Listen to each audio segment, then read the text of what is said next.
প্রিয় দর্শক, আসসালামু আলাইকুম রাহমাতুল্লাহ। জাতীয় স্মৃতিসৌধের সামনে অবস্থান কর্মসূচি পাথালিয়া ইউনিয়ন বিএনপির। প্রতিবেদনে বি চৌধুরী, সিএম, প্রজন্ম টিভি।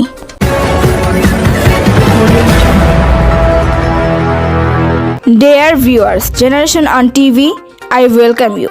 উক্ত অবস্থান কর্মসূচি নেতৃত্ব দেন সাবেক মেম্বার আমিনুল ইসলাম, পাথালিয়া ইউনিয়ন বিএনপির সাধারণ সম্পাদক।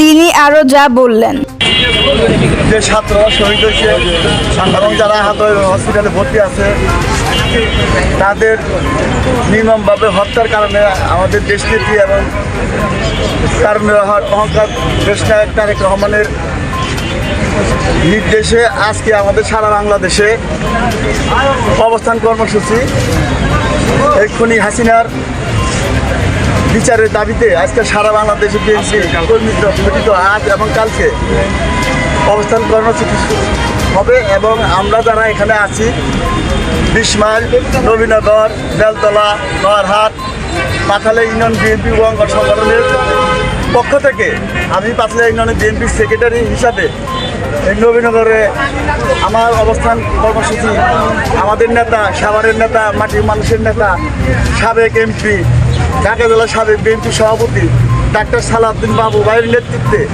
আমরা আজকে এই অবস্থান কর্মসূচি পালন করতেছি। সাংবাদিক ভাইদেরকে দৃষ্টি আকর্ষণ করব, আপনারা আমাদের সব সময় সহযোগিতা করবেন এবং সহযোগিতা কাম্য করি। পরিশেষে সবাইকে ধন্যবাদ জানিয়ে আমি আমার কথা শেষ করি, বক্তব্য শেষ করি। বাংলাদেশ জিন্দাবাদ, বাংলাদেশ জাতীয়তাবাদী দল বিএনপি জিন্দাবাদ।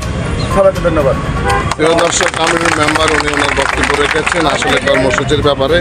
পরবর্তীতে আবার আরেকটি অনুষ্ঠানে আমরা আপনাদের সাথে উঠে ধরার চেষ্টা করব। ধন্যবাদ। উপস্থিত ছিলেন আব্দুল রশিদ, 3 নং ওয়ার্ড বিএনপির সভাপতি, রতন, আব্দুল হান্নান, পাথালিয়া ইউনিয়ন বিএনপির আরও নেতাকর্মীরা।